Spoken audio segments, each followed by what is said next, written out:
अब बात ये है कि यहाँ पर सिचुएशन काफी ग्रेव है। 17 अच्छा सिचुएशन काफी ग्रेव बनी हुई मुश्किल है। किस तरह की सिचुएशन है? सिचुएशन ये है कि ना तो एडमिनिस्ट्रेशन इफेक्टिव है, ना लॉ एंड ऑर्डर सही से चल रहा है, ना ही फाइनेंशियल कंडीशन ठीक चल रही है।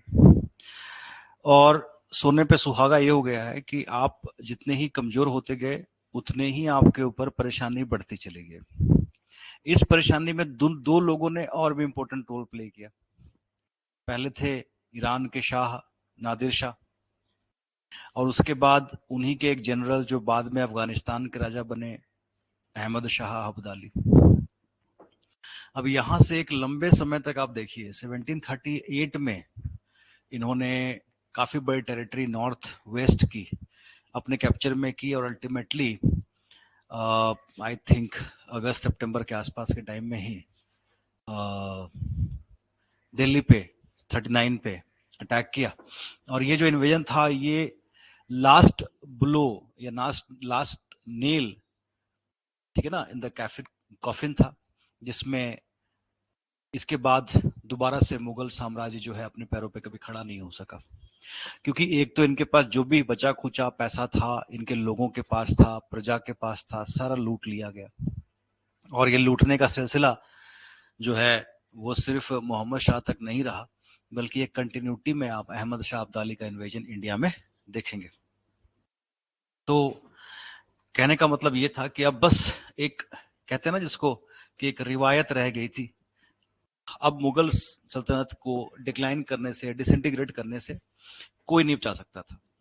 सिर्फ नाम की सल्तनत रह गई थी।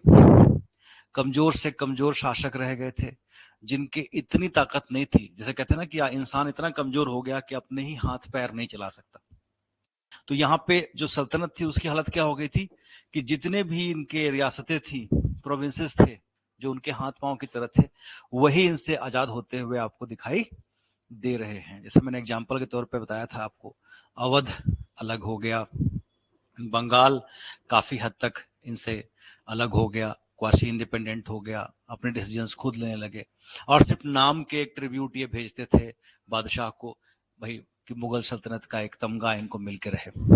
तो यहाँ पे जो सिस्टम था वो पूरी तरीके से मुगल सल्तनत के हाथ से निकलता हुआ हमें दिखाई दे रहा है।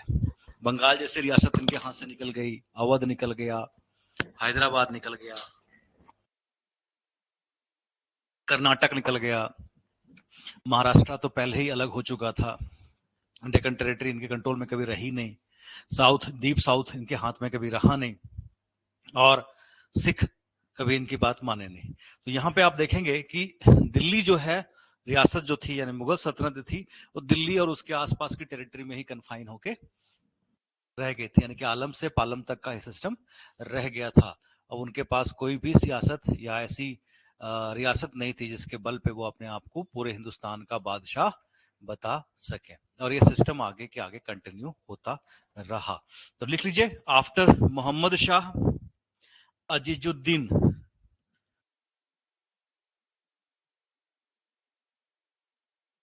मोहम्मद शाह के बाद कौन बना? अजीज उद्दीन, ठीक है।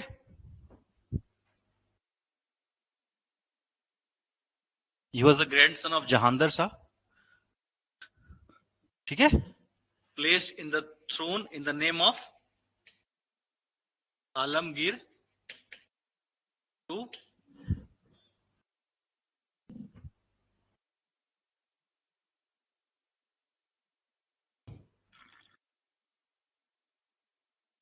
ठीक है। इनके टाइम पे क्या हुआ? He has to deal with Abdali, जिसने पंजाब पे कब्जा कर लिया। डील तो क्या करना था, ये इसकी हालत बहुत ही कमजोर थी, और दूसरी तरफ मराठा पावर जो थी वो भी नॉर्थ की तरफ अपने इन्फ्लुएंस को बढ़ा रही थी। है? जहांदर शाह का ग्रैंडसन, जहांदर शाह एक किंग आए थे पीछे, उनका ग्रैंडसन था ये। इनका टाइम था 1754 to 59।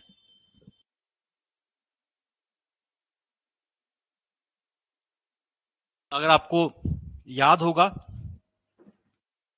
तो 1740 to 61 जो मराठा सरदार थे वो कौन थे? बालाजी बाजीराव।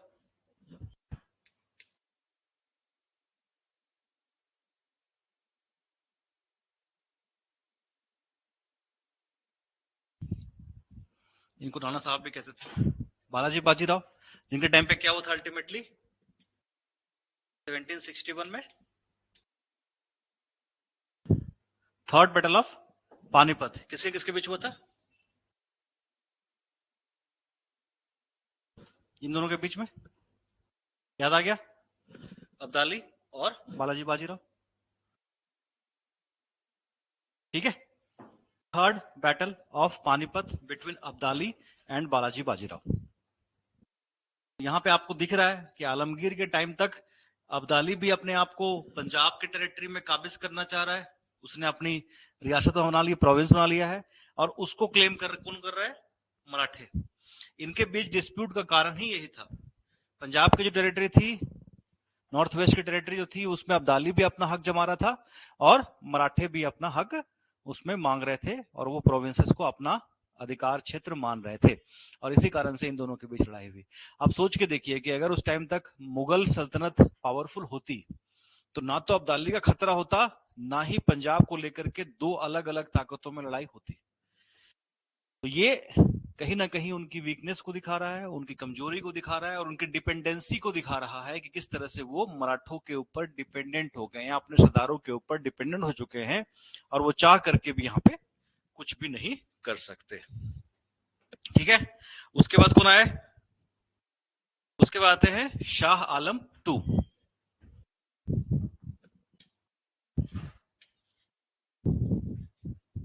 शाह आलम वन कौन थे? बहादुर शाह फर्स्ट, जिनका नाम बताया था आपको, शाह आलम फर्स्ट थे। शाह बेखबर भी इनको कहा जाता था। तो शाह आलम टू का टाइम कौन सा था? 1759 टू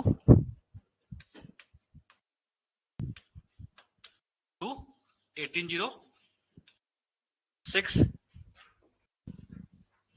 ठीक है। इस टाइम पे क्या क्या चीजें हुई? पहला तो third battle of Panipat, Shah Alam two ही थे उस टाइम पे। उस टाइम पे थर्ड बैटल ऑफ पानीपत हुआ, किसके किसके बीच? मराठे और अब्दाली के बीच, जिससे मराठे हार गए और अब्दाली जीत गया। और उसके बाद दोनों ही इंडिया से अपना क्लेम जो है जा चुके थे। मराठे भी अपने आप को साउथ में कन्फाइन कर लिया, अब्दाली ने आगे इंडिया में जीतने का जो अपना सिस्टम था वो रोक लिया। तो शाह आलम टू के टाइम पे सबसे इंपॉर्टेंट घटना क्या क्या हुई है, देखिए ध्यान से। 1764 क्या हुआ था? 61 में हुआ था वो,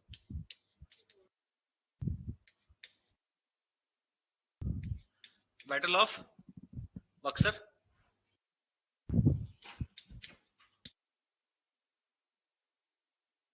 किसके किसके बीच बैटल ऑफ बक्सर किसके किसके बीच हुआ? एक तरफ कौन थी?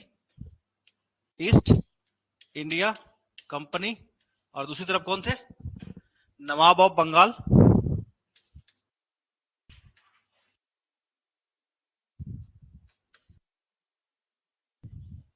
जो फ्यूगिटिव माने गए कौन थे? Mir Qasim plus Nawab of Awadh.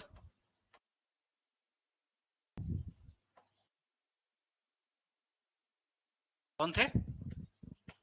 सुजा उद दौला, जिसने अब्दाली के साथ दिया था बैटल ऑफ पानीपत में, सुजा उद दौला। और तीसरे कौन थे? शाह आलम टू। इन तीनों की इकट्ठी जो आर्मी थी उसने ईस्ट इंडिया कंपनी का मुकाबला किया। ठीक है, यह था बैटल ऑफ बक्सर। क्या हुआ इसका नतीजा?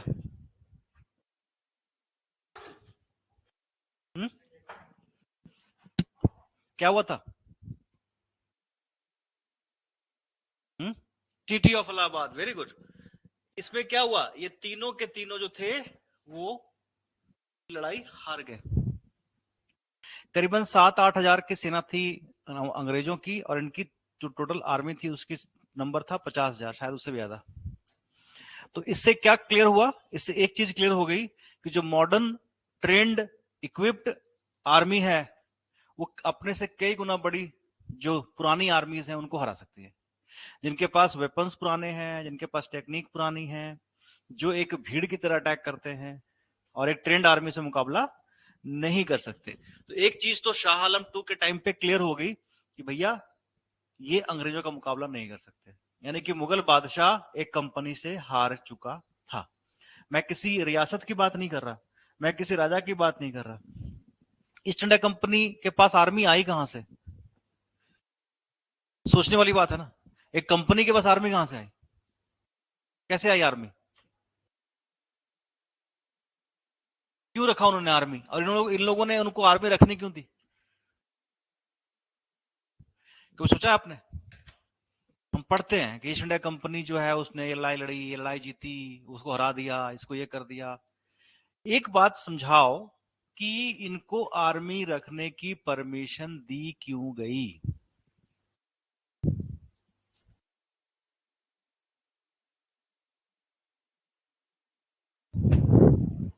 सोचो, कोई तो कारण होगा।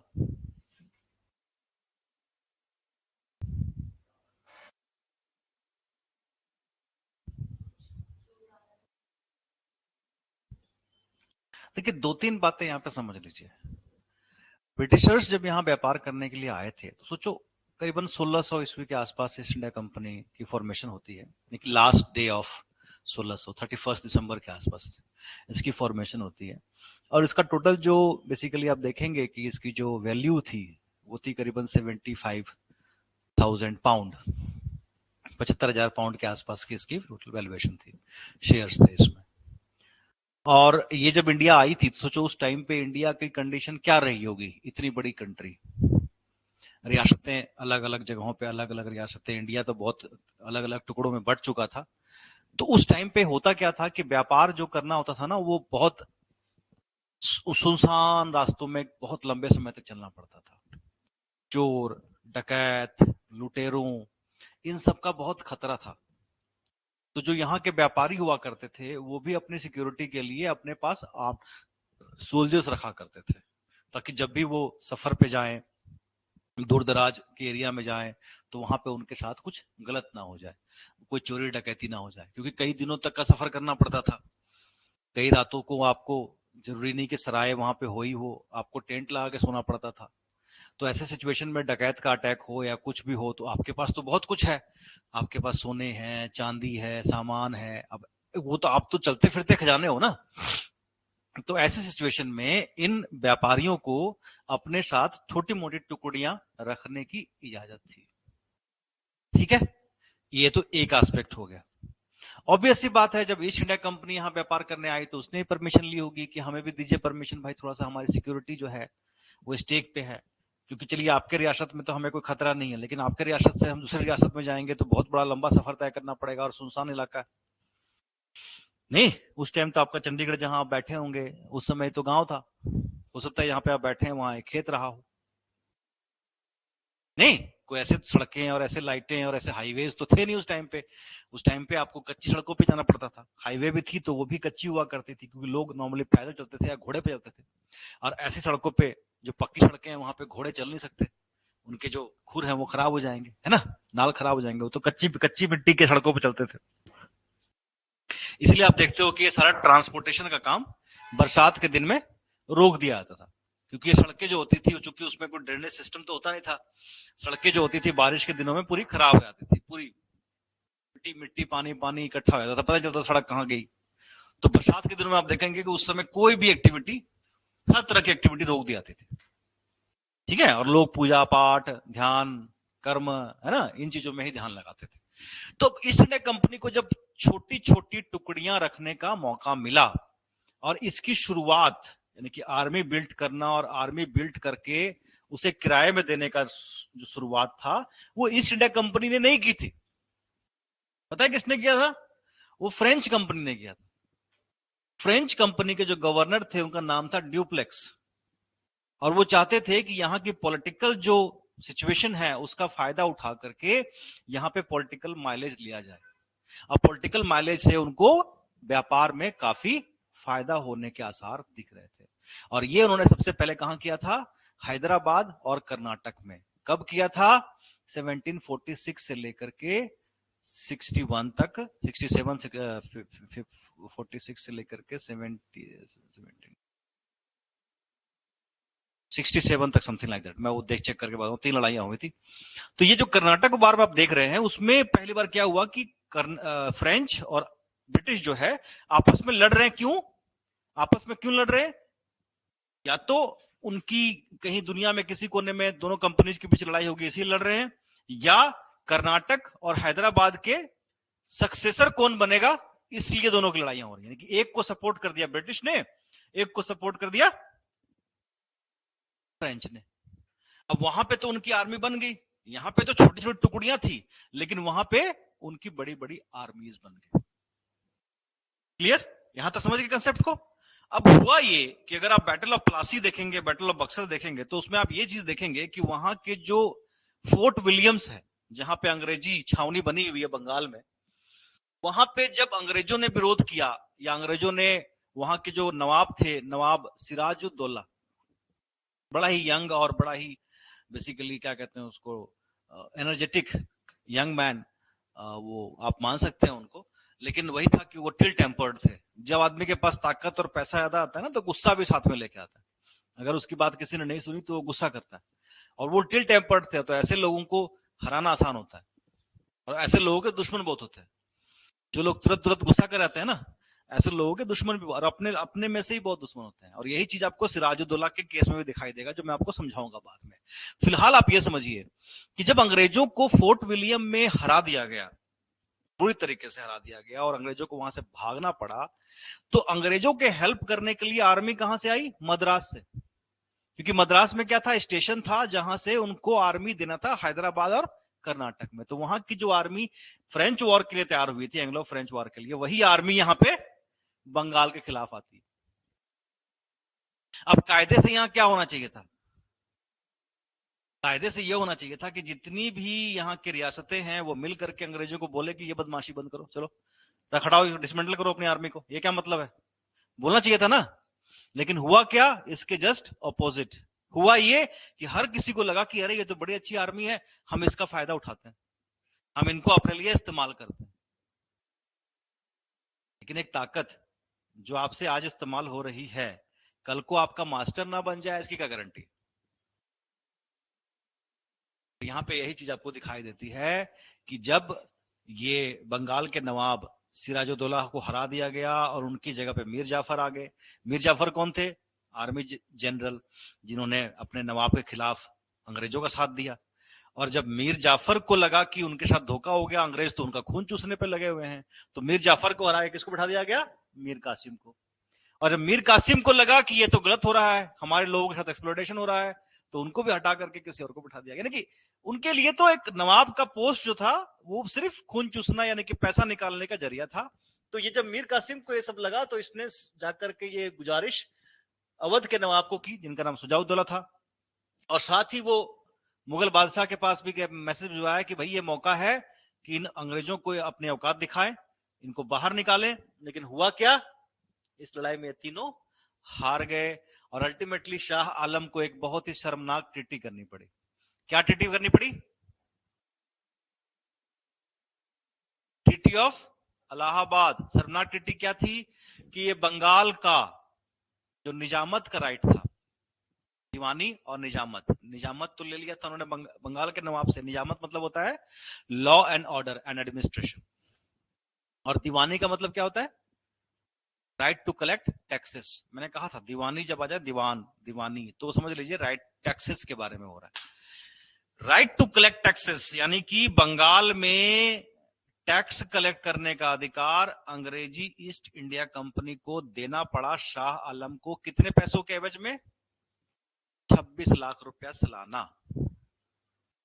यानी कि 26 लाख रुपया सालाना वो शाह आलम को देंगे और उसके बदले में बंगाल से वो टैक्स कलेक्ट करेंगे। कितना करेंगे, क्या करेंगे, इसका कोई हिसाब किताब नहीं था।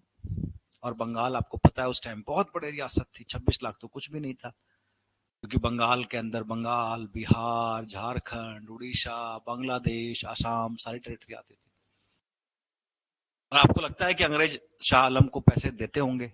एक आध साल दे भी दिया होगा, उसके बाद फिर कोई ना कोई बहाना लगा करके मना करते रहे होंगे। और शाह आलम के पास ऑप्शन भी क्या था, क्या कर सकते थे शाह आलम? चिट्ठी भेजने के अलावा कुछ और कर सकते थे?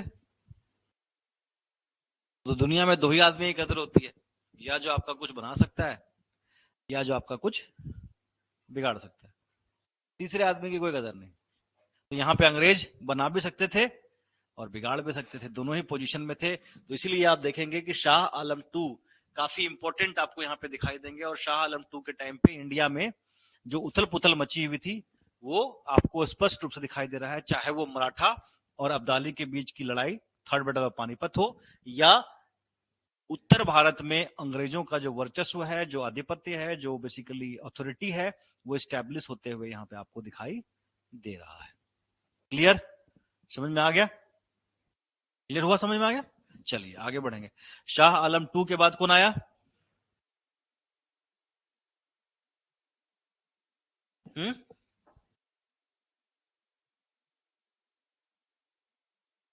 अकबर शाह टू। शाह आलम टू के बाद आए Akbar Shah two, 1806 1837।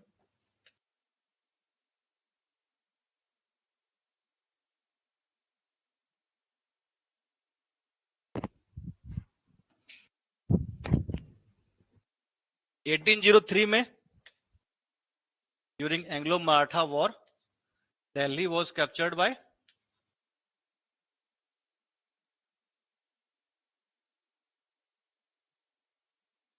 East India Company. इससे पहले वो मराठों के कब्जे में थे और मराठा सरदार जो थे वो उनको, महाजी सिंधिया, वो उनको पेंशन दे रहे थे। यानी मुगल बादशाह को मराठा सरदार महाजी सिंधिया पेंशन देते थे। अब ये पेंशन कौन दे रहा है? अकबर शाह टू। अकबर शाह टू को कौन पेंशन दे रहा है? East India company. अब मुगल बादशाह की हालत ये हो गई है कि उसको जो पेंशन मिल रहा है वो उसको कम लग रहा है। ठीक है, तो अकबर शाह टू ने क्या किया? अकबर शाह टू ने राम मोहन रॉय को, नाम सुना है? यस, राम मोहन रॉय को गिवन द टाइटल ऑफ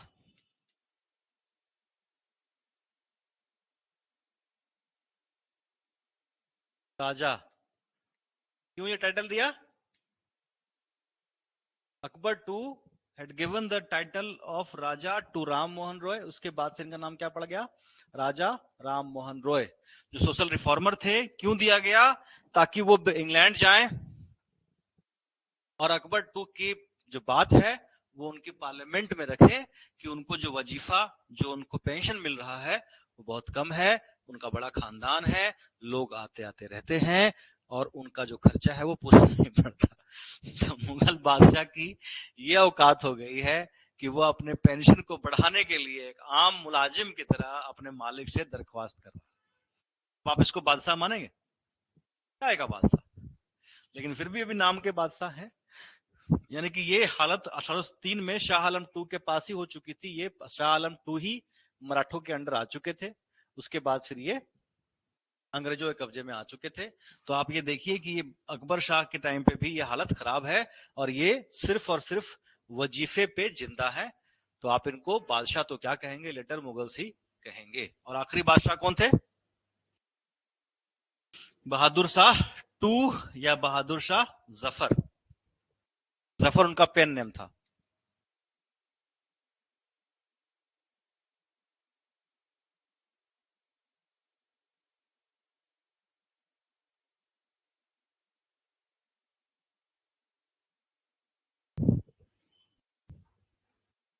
1837 तो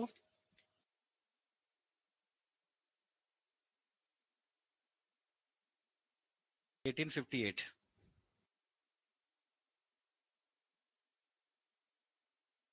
या 57 ही कह लीजिए। 58 में तो उनको हटा ही दिया गया था। 62 तक जिंदा रहे, लेकिन कहां रहे जिंदा? बर्मा में, रंगून में।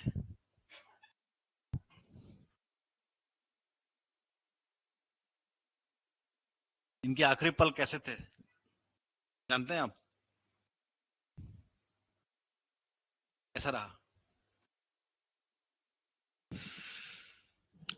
ये थे लेटर मुगल्स। बहादुर शाह टू एक अच्छे राइटर थे, शेर व शायरी लिखते थे। इनका पेन नेम था, नहीं कि पेन नेम जो है जफर है, जफर के नाम से लिखा करते थे। बहुत शुरुआत से रहा हुआ है कि आदमी अपने असली नाम से नहीं लिखते, लेखक नहीं बनते, वो कोई और नाम से लेखक का काम करते हैं। तो इनका पेन नेम जफर था, इसलिए इनको बहादुर शाह जफर भी कहा जाता है। 1857 का जो विद्रोह हुआ, वो आपको अच्छे से पता है कि ये जो रिवोल्ट था, ये म्यूटिनी के रूप में शुरुआत हुई थी। मेरठ से शुरू हुआ था और वहां के सैनिक जो है वो उठ के दिल्ली आ गए थे, क्योंकि उनको समझ ही नहीं आ रहा था 1857 के विद्रोह में कि वो करे क्या। अब उन्होंने म्यूटिनी तो कर दिया, विद्रोह तो कर दिया, अपने अधिकारियों को मार दिया, लेकिन अब क्या करें? आप उन सैनिकों की जगह में होते तो क्या करते?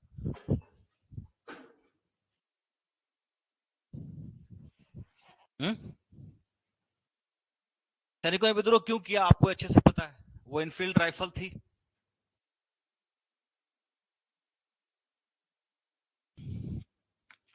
इसमें गाय और सुअर के चर्बी थे। लेकिन कोई भी रिएक्शन जो होता है ना, वो एकदम से नहीं होता। मैं आपको एक बार कुछ कह दूं उल्टा पुल्टा, आपको को छोड़ो ना यार, कहोगे ना छोड़ो क्या करना, कुछ बोल दिया चलो। तो मान लो आपने उनको कुछ कह दिया, एक बार कुछ कहा तो आप अवॉइड कर दोगे, दो बार कुछ कहा तो भी अवॉइड कर दोगे, लेकिन बार बार अगर ये आपको कुछ कहना शुरू कर दें तो आप क्या करोगे? उसका विरोध करोगे कि नहीं भैया ऐसे कैसे आप हर बार ये बात बोलते हो, मुझे अच्छा लगता है। हो सकता है आपके बीच झगड़ा भी हो जाए, फिजिकल अब्यूज भी करना शुरू कर दे। तो ये जो कारण होते हैं किसी भी चीज के, इतने बड़े इंसिडेंट्स का जो कारण होता है, वो कोई एक कारण नहीं होता। अंग्रेजों की जो पॉलिसीज रही थी वो काफी हद तक इंडियन के खिलाफ काफी ह्यूमिलिएटिंग रही थी, जिसका नतीजा जो है आपको इस रिवोल्ट के रूप में दिखाई देता है, जिसमें आम लोगों के जो है नफरत जो है विलायती शासन के ऊपर, वो यहाँ पे दिखाई देता है। जो पहली नफरत थी वो ये थी कि इन लोगों का जो टैक्सेशन सिस्टम था उसने पूरे देश में एक अलग सा अनरेस्ट पैदा कर दिया था। लोग गरीब के गरीब हो जा रहे थे। टैक्सेशन सिस्टम इस तरह का था कि जो किसान अपनी खेतों में किसानी कर रहा था, वही आदमी अपने खेतों को गिरवी रखने में या बेचने के लिए मजबूर हो गया था। और धीरे धीरे वो 2-3 जनरेशन तक लैंडलेस लेबरर बन गया था। अंग्रेजों की पॉलिसी बिल्कुल सिंपल थी कि जो लैंड के ओनर हैं वो जमींदार रहे, ताकि वो अब किसानों से खेती कराएं और अच्छा से अच्छा टैक्स सरकार को जमा कराएं। यानी कि उनके दोस्त जो थे वो थे जमींदार और महाजन। महाजन क्यों? क्योंकि महाजन जो है वो गांव के लोगों को, जमींदारों को पैसा देते हैं इंटरेस्ट पे, ताकि वो खेती कर सके और बाद में वो उसकी वसूली कर सके। तो जितने भी महाजन और जमींदार थे वो अंग्रेजों को दोस्त की तरह लगते थे, और जितने भी किसान थे वो उनको एक रिसोर्स की तरह लगते थे जिसका वो शोषण कर सके। तो इकोनॉमिक कॉज तो ये हो गया। दूसरा, जितने भी इंग्लिश मिशनरीज हुआ करती थी वो क्या करती थी? सबके सामने खुलेआम हिंदू देवी देवताओं को, मुस्लिमों के ट्रेडिशंस को गाली दिया करते थे। तो लोगों के अंदर उसको लेकर के बड़ा ही जो था डिससेटिस्फेक्शन था कि ये किस तरह से बातें करते हैं। तीसरी चीज ये थी कि अंग्रेजों को ये लगता था कि इंडिया के जितने भी लोग हैं वो अनसिविलाइज्ड हैं। चाहे वो अमीर से अमीर आदमी क्यों ना हो, बड़ा से बड़ा रिस्पेक्टेबल जमींदार, बड़ा से बड़ा पढ़ा लिखा आदमी क्यों ना हो, वो सब उनके लिए ब्लैक डॉग्स ही थे, रास्कल्स ही थे। और छोटे छोटा ओहदे का भी ऑफिसर, अंग्रेज ऑफिसर, जो इंडिया के एक रिस्पेक्टेबल आदमी से जिस तरह से बातें करता था, वो लोगों को अच्छा नहीं लगता था। क्यों? अंग्रेजों को ये लगता था कि ये धोती कुर्ता, ये इस तरह से अजीब से कपड़े, बालों में तेल लगा करके अजीब से लोग जो ये आते हैं सुगंध लगा के, इत्र लगा के, ये सिविलाइज नहीं है। नहीं इनको जूता पहनने का पता है, ना ही इनको खाना खाने का पता है, ना इनको पानी पीने का पता है। पानी दिया तो ऊपर से पी रहे हैं, खाना खा रहे हैं हाथ से खा रहे हैं, खाना खाने को सिस्टर पत्तल में खा रहे हैं। ये तरीका है। बालों में सरसों का तेल लगा लिया, वही सरसों का तेल शरीर में लगा लिया, वही सरसों का तेल खाने में डाल लिया। कौन है ये लोग हैं? सुगंध के नाम पे इत्र लगा लिया और इतनी हार्ड स्मेल होती है उसकी। कौन है? सिविलाइज नहीं है, they not civilised, they don't know how to press their clothes. लोग पहले प्रेस थोड़े करते थे, कटोरा में गर्म पानी उबलता हुआ डाल करके उससे प्रेस करते थे अपने कपड़े को। लोगों के घरों में, सबके घरों में प्रेस नहीं होता था, इलेक्ट्रिसिटी तो थी नहीं उस टाइम पे, कोयले का प्रेस भी बहुत कम लोगों के पास था। लोग कटोरे में, गड़वी इसको कहते हो आप, उसमें गर्म पानी डाल देते थे उबलता हुआ और उसी से। तो कहने का मतलब यह था कि ब्रिटिशर्स की नजर में जो आदमी अच्छे से कपड़े पहनता है, शालीनता के साथ बैठ करके टेबल और चेयर पे खाना खाता है, हम तो टेबल चेयर तो हमारे यहाँ होता ही था ना। हमारे यहाँ खाना खाने के लिए अगर राजा महाराजा या अच्छे घरों में जाते थे आप, तो जहां पे आप खाना खाते थे उसके ऊपर लकड़ का एक मेज सा होता था, उसके ऊपर रख के आप खाना खाते थे, हाथ से खाते थे। तो हम उनकी नजर में सिविलाइज नहीं थे, हम उनकी नजर में पढ़े लिखे नहीं थे, ना ही हमारे पास वैरायटी ऑफ क्लोथ्स थी। हमारा कुर्ता पैजामा तो घूमने फिरने, सोने, खाने पीने सब चीजों में चलता था। ये तो आजकल आया है ना सिस्टम। तो अंग्रेजों का जो बिहेवियर था इंडियंस को लेकर के, वो काफी जो है अनएक्सेप्टेबल था यहाँ के लोगों के लिए। दूसरी चीज एक और थी कि अंग्रेजों ने जिस तरह की पॉलिसीज बनाई थी, कुछ पॉलिसीज थी, जैसे कि एक पॉलिसी थी, एक कानून बना था कि जब भी कोई सोल्जर आर्मी ज्वाइन करेगा तो उसे एक एग्रीमेंट में साइन करना पड़ता था कि जब भी उसको ओवरसीज सर्व करने के लिए भेजा जाए वो डिनाई नहीं कर सकता। और हमारे देश में अगर आपने एक बार समुद्री यात्रा कर ली तो आपका धर्म भ्रष्ट, आपका कास्ट से आपको बाइकआउट कर दिया जाता था। क्यों? क्योंकि जब समुद्री यात्रा करते हो तो नॉनवेज खाते हो, शराब पीते हो, पता नहीं कहां कहां जा रहे हो, क्या क्या कर रहे हो। तो हमारा धर्म तो बड़ा रिस्ट्रिक्शंस, उस समय बहुत रिस्ट्रिक्शंस थे ना, आपको क्या करना क्या नहीं करना, पूजा करनी, ये करना वो करना, फास्टिंग करनी, सावन में ये नहीं करना, सावन में वो नहीं करना, अमावस्या पूर्णिमा कहां मैनेज करोगे आप। तो उनको धर्म से निकाल दिया जाता था। तो ऐसे सिचुएशन में जब किसी भी सोल्जर को बाहर भेज दिया, उसके और उसकी फैमिली का पूरा समाज बाइकआउट कर दिया करता था। एक और कानून लेके आए, लेप्सी लोकी एक्ट कहते थे उसको। इस एक्ट में पता है क्या था? इस एक्ट में यह था कि अगर अगर आपके बच्चे ने क्रिश्चियनिटी एक्सेप्ट कर ली है तो आप उसे जायदाद से बेदखल नहीं कर सकते। आप सोचो, उस टाइम के जो यंग जनरेशन थी, जो क्रिश्चियन मिशनरी स्कूल्स में पढ़ रही थी, जो बच्चे ऑलरेडी ब्रिटिश सिस्टम से काफी इन्फ्लुएंस थे, उसको आप कहते हो ना फैन बनना, फैन फॉलोइंग, तो ब्रिटिश सिस्टम से काफी फैन फॉलोइंग थी उनकी। अभी फैन फॉलोइंग किस तरह की थी इसको समझाने के लिए मैं आपको एग्जांपल देता हूँ। हम जब कॉलेज में, डीएवी कॉलेज देखा आप लोगों ने, यही से पढ़ा हूँ, तो जब हम कॉलेज डीएवी कॉलेज में पढ़ते थे तो डीएवी कॉलेज उस टाइम पे भी और आई थिंक आज भी काफी स्टाइलिश कॉलेज माना जाता है। मतलब हमारे टाइम पे तो जितने भी नॉर्थ इंडिया के क्रीम थे ना, जो दिल्ली नहीं जाना चाहते थे, अच्छे अच्छे घरों के बच्चे सब डीएवी कॉलेज में पढ़ने आते थे, तो हम भी वहीं पढ़ते थे। तो हम तो बहुत अच्छे घरों से नहीं थे, हम तो आम आदमी के बच्चे थे, लेकिन हम भी वहीं पढ़ते थे। तो हम देखते थे वहां पे लोग फैशन, मतलब चंडीगढ़ का जो फैशन था ना लड़कों का, वो डीएवी कॉलेज से निकलता था।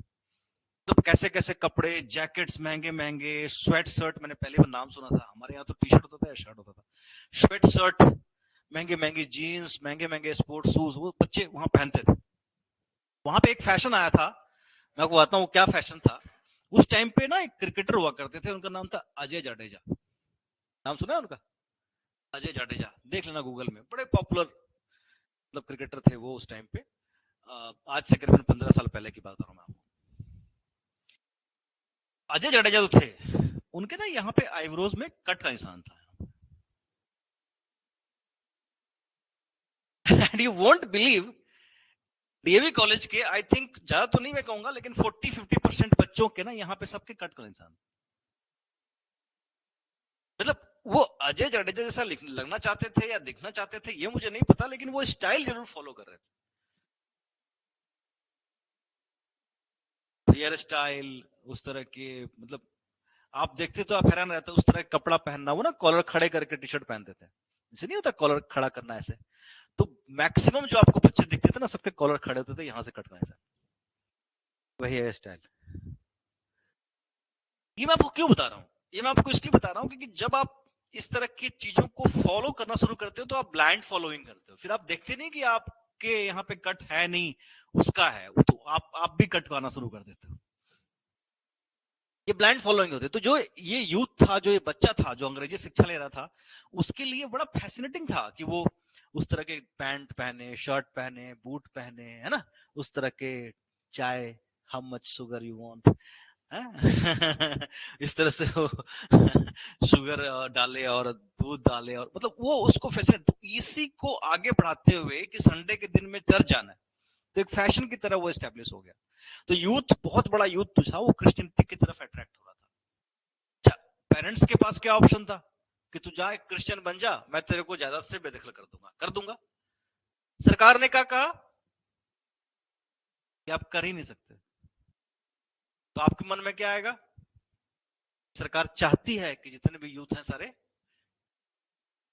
तो ये सारी चीजें इकट्ठी होकर के जब वो अल्टीमेटली आप देखेंगे कि जब उनको सोल्जर्स के हाथ में वो चीज गई और उनको वो काटेज छीलना पड़ा मुंह से, जिसमें कहा गया कि गाय और सुअर की चर्बी है, तो ये विद्रोह बढ़ गया, और विद्रोह जब बढ़ा, इन विद्रोहियों को समझ में नहीं आया कि हम कहां जाएं, मार दिया अपने ऑफिसर्स को, जिन सोल्जर्स को अरेस्ट कर लिया गया था उनको छुड़ा भी लिया, लेकिन अब क्या करें, कहां जाए, तो उनको दिखा कि भाई हिंदुस्तान का बादशाह तो एक ही है, चलो उसी के पास चलता है। अब बहादुर शाह की हालत आपके सामने, वो वजीफे पे जिंदा है, ना उसके पास सेना है, ना उसके पास पैसा है, ना उसके पास सिस्टम है, अब वो चाह के भी क्या कर सकता है इनका। अल्टीमेटली हुआ क्या, जब ये रिवोल्ट शुरू हुआ, लाल किले से इसको लीड किया गया, 2-4 महीनों के लिए रिबेलियन सक्सेसफुल भी रहा, अंग्रेजी ऑफिसर्स को, उनके परिवारों को, यूरोपियंस को मारा भी गया, लेकिन तब क्या हुआ जब अंग्रेज दोबारा से आ गए,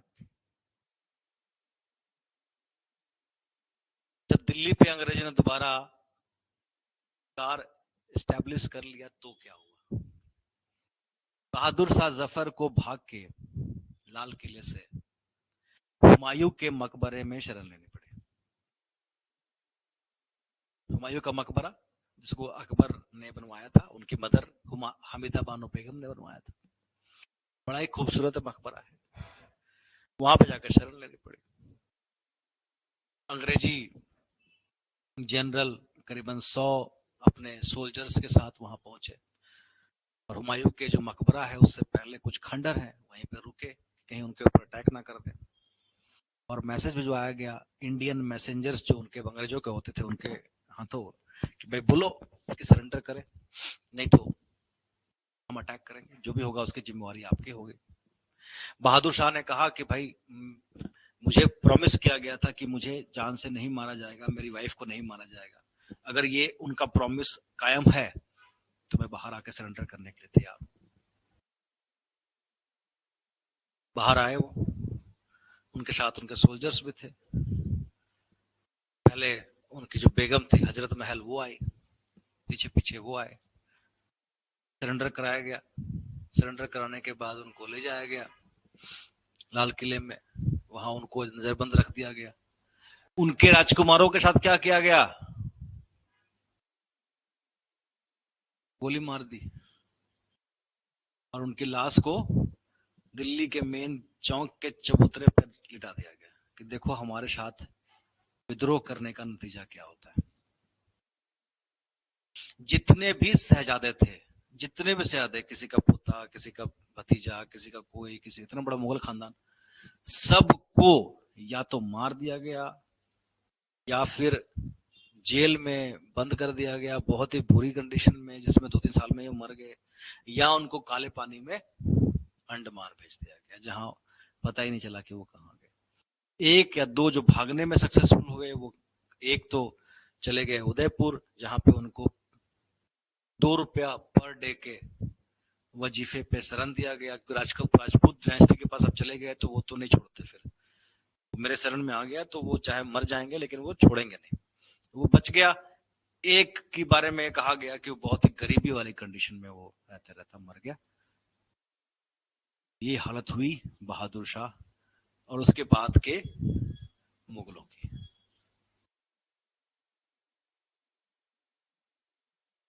क्यों ऐसा हुआ?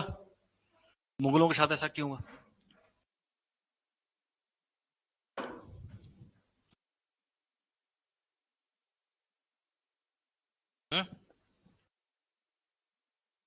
क्यों हुआ? ये दर्दनाक कहानी सुनने का क्यों मौका मिला आपको? दो राजकुमारों को तो बहादुर शाह के सामने ही गोली मार देगी, खूनी दरवाजा लाल किला के सामने 2 गोली मारते थे। था फिर इंश्योर करने के लिए था, सामने खड़ा दूसरा, उसको फिर था, फिर था, सामने खड़ा तीसरा, था।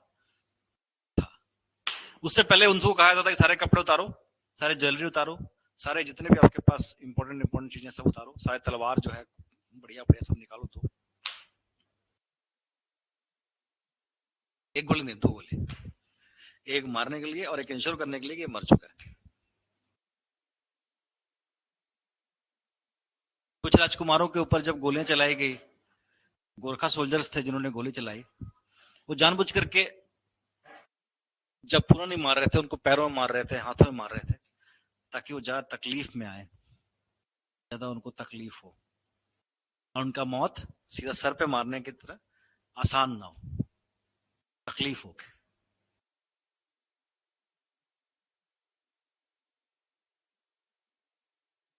इस तरह से मुगल साम्राज्य का अंत हुआ। क्यों हुआ उनका अंत? क्या लगता है आपको, क्या कमी रही? बहुत डिपेंडेंट हो गए थे। बहुत बढ़िया है ना कि आपको डिपेंडेंट लाइफ में नहीं होना, पहली चीज अपने पैरों पे खुद खड़े रहना है। और यूनाइटेड नहीं थे मतलब?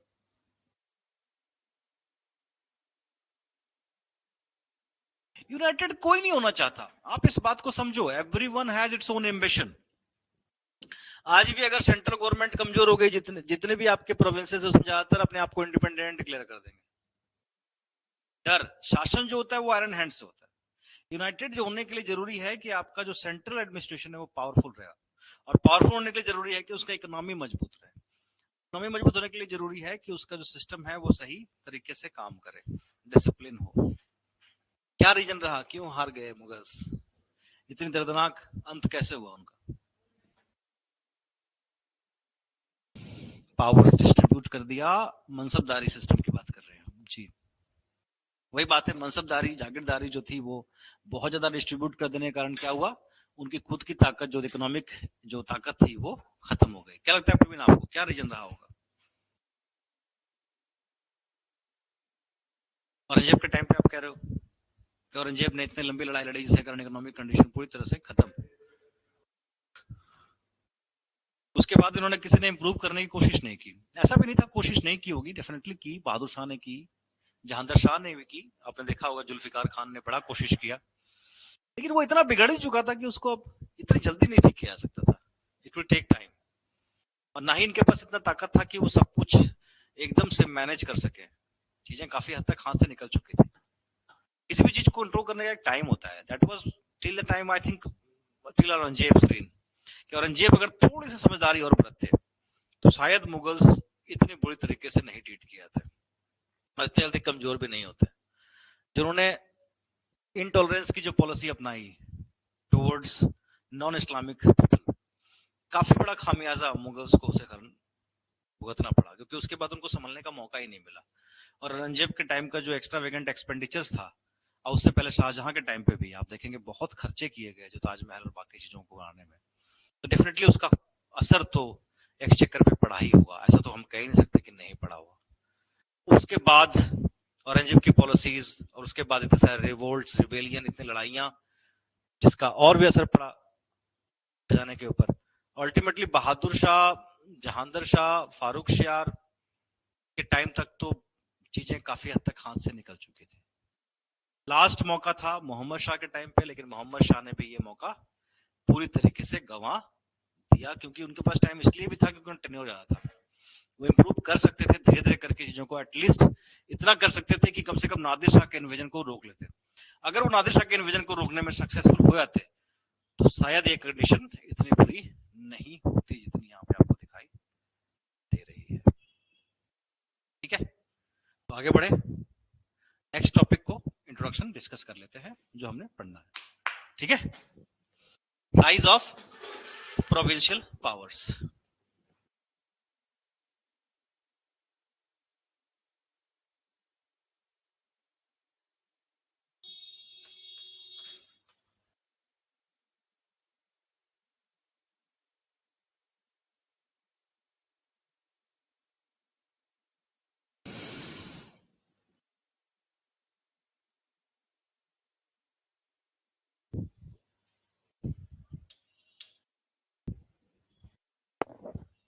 There were 3 types of provinces.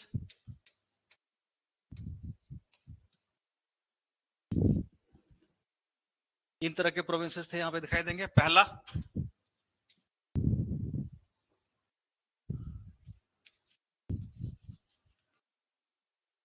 Ruled by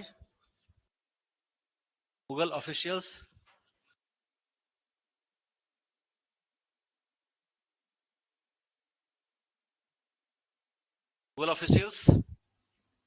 but later became independent.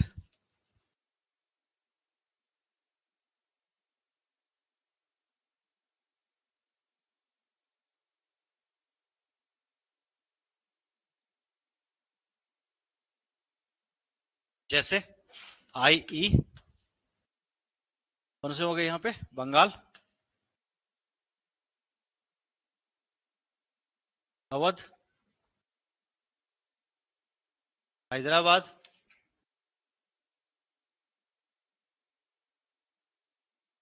Karnataka. ये वो रियासतें थी जिनको मुगल ऑफिशियल्स ही इसको जिम्मेवार थे, गवर्नर थे, है ना, रिस्पॉन्सिबल थे, लेकिन बाद में वो इंडिपेंडेंट हो गए। ये वो प्रोविंसेस थे। दूसरे प्रोविंसेस कौन से थे, रिबेलियस प्रोविंसेस। रिबेलियस कौन कौन से थे, जैसे कि मराठा, जिन्होंने इनकी सत्ता कभी नहीं मानी और जब मौका मिला अपने आप को इंडिपेंडेंट रखा, जैसे कि मराठा हो गए, जी बिल्कुल, सिख हो गए, जैसे कि सिख हो गए, राजपूत हो गए, हैं, राजपूत भी ऐसे थे ना, जैसे कि जब तक वहां पे मुगल्स हैं तब तक तो वो कंट्रोल में है, जैसे ही वहां से हटते थे विद्रोह कर देते थे, राजपूत भी हो गए। एंड तीसरा स्टेट कौन सा था, provinces where there was no Mughal control.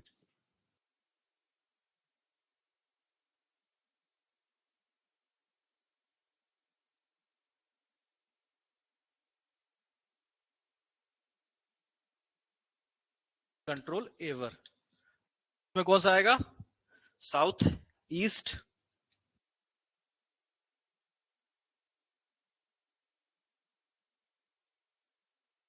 South west and north east.